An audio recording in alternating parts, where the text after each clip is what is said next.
and that's okay, but the first weight goes onto the wall.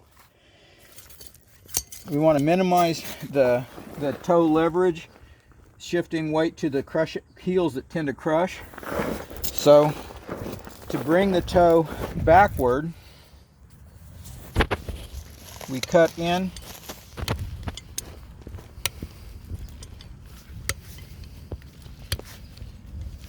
and we're cutting the pigmented horn away, leaving the white portion of the hoof wall alone. That two things. One, it gives us a really nice shape because there's a nice natural smooth curve in the dividing line between the pigmented and unpigmented wall.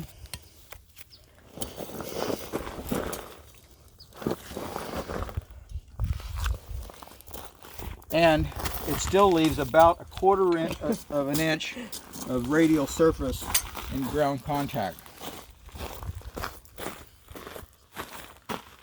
Thank you.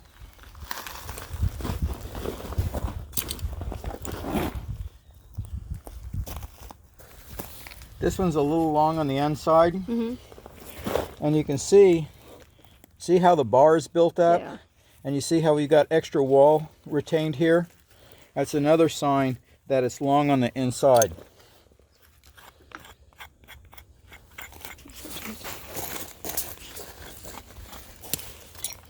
So over here, notice that here's the line of the bar. There's no retained bar material on this side. Okay, take off that little flap of bar material. I'm going to come back in, and I'm just going to gently move enough sole to expose my cut line. This I'm not even going to touch. I'm going to leave this alone. Just focusing on the long side. So you can see that I'm not cutting a lot. You know, just these thin little shivs, just enough to expose my cut line. Easy, easy. A little bit of a crack right there on the bar, and again on the wall back near the heel area. I'm not going to try to do anything to cut that off because there's just not enough heel in the first place, let alone to cut anything away for a minor issue. If you notice here, see how it's kind of pushing out onto this side? Yeah. This is actually nice and rounded and has the good shape you'd like to have. So I'm going to come in here, feathering it from nothing at the back, tapering in, and notice that I'm following that line between the pigmented and unpigmented wall material. Then I feather it out to nothing. So now it looks like this is just a skinch long on this side, poking to the front.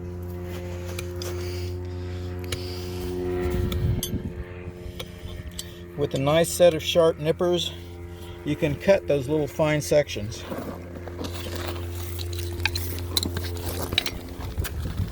And the other reason to keep your nippers sharp is because dull nippers require much more force, and all that force on your tendons, that's how you get carpal tunnel in your wrists and tennis elbow. It's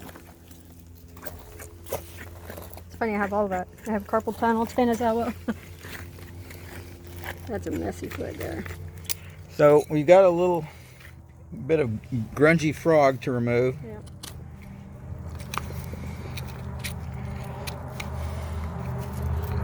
Look at the bars. Wow. Yeah. Get to that. Now see how there's a flap? I didn't cut into that. That's just the way it was. So all I'm really doing is removing the flap. Whenever it forms a flap, it traps stuff underneath the flap, and that's where this black oily substance is coming from.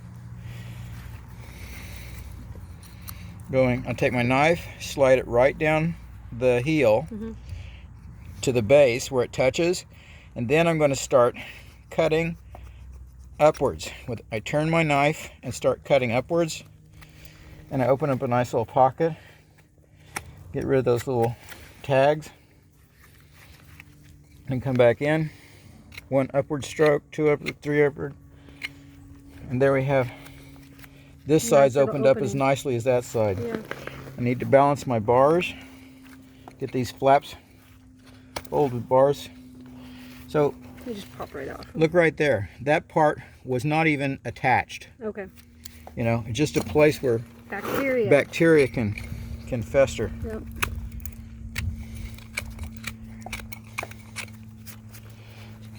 This still has the same issues. See, I see the indent. see those little dents right there? Yep. That's a thin spot in the sole. Whenever we see that, that's a clue that we must be very cautious not to remove any excess material. We've got a break back here that's pretty significant. See the way it's breaking off? That's got to be addressed. So we're gonna wind up cutting more off this side than we'd like to, just to stop that break. Okay. I need to put the foot down. I need to make my measurement. So it's just a skinch over 4 fingers. So it's just that much long. And like I did on the other foot, I'm going to leave this part full length, and then I'm going to take these protrusions out on both sides. I'd like to pull more length off of it, but with that thin sole, I don't dare, because I've got to use the hoof wall to hold up more of the horse's weight.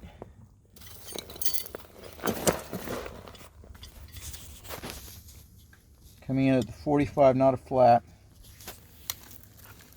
My cut is just basically 3/4 of an inch from here to here.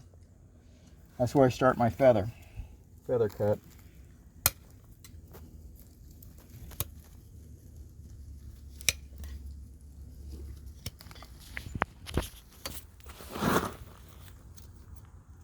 Now I've got to cut really deep to get to the bottom of the crack.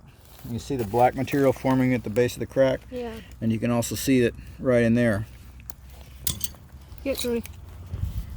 I want to get all that, or it's hard to get all of it out, but I'd like to get the vast majority of the black bacteria exposed to oxygen. And the oxygen acts as a powerful, like, germicide, antimicrobial. The oxygen will kill off most of that black stuff. No, Primo. Even better than soaking it in betadine. Really? Yeah. Okay, I'm going to come over and I'm going to start the same distance here to here. So I'm going to go over to here and start my taper.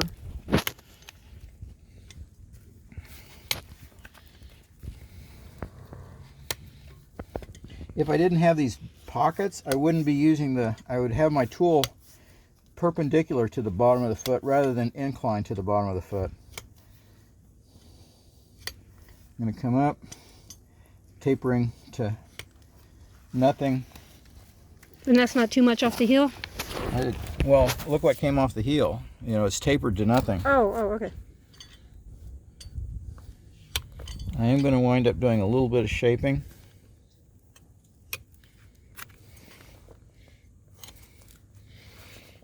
With the really super sharp edges, you can do that kind of tiny little cuts. Little slivers, huh? See the little tiny shaving? Alright, so now I'm going to take in, this is protruding and this is protruding, I'm going to take that out. Now, I've got my tool 90 degrees to the bottom. So the cut surface is basically perpendicular to the ground, or perpendicular to the sole.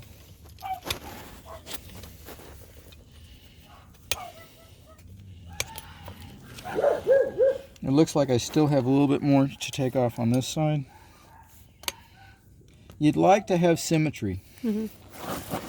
The outside of the foot and the inside of the foot have the same basic shape. So that's our nipper work. Now the next thing to do is to go in and use our raft to go ahead and